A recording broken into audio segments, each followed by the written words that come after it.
Right, another area that Google uses as a default setting, when you create a new pay-per-click advertising account,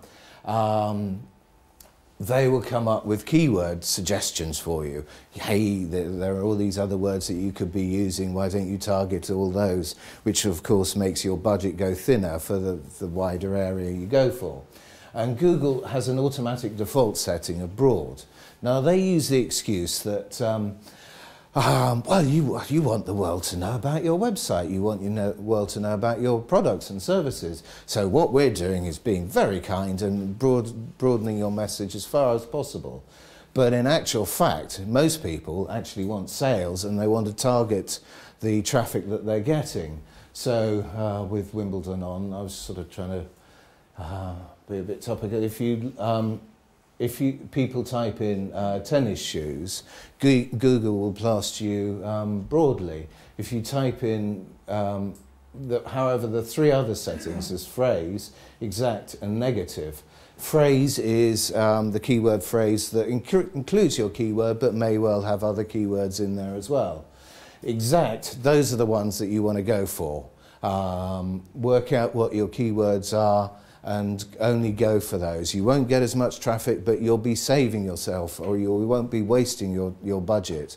You'll make sure that it's working harder for you rather than just broadening it around, and Google are very good at wasting your money. And the other thing is negatives. Always make sure that you use negatives keywords. What those are, they're the sort of, if you look at the analogy of tennis shoes again, and presuming you've got a tennis shoe brand, what your shoes are not cheap. So you want to make sure that people who are typing in for negative don't come. You're not paying for them to come here. For example, if you run a hotel or a guest house in the Cotswolds, what you want is to make sure that if you're going to use phrase, you put Cotswolds, you put Cheltenham, you put Chipping Campden, whatever. But what you will then do is build up a big list of negative keywords.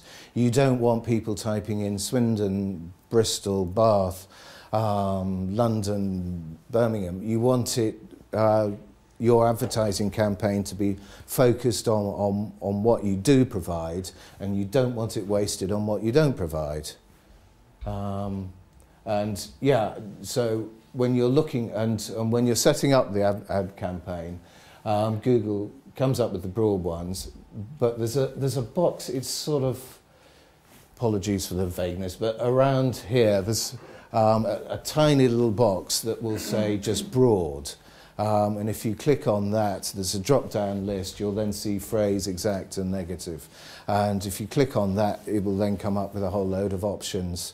And you'll then see, yes, less traffic, but the traffic that you will potentially see will be greater. But again, Google compare apples and pears.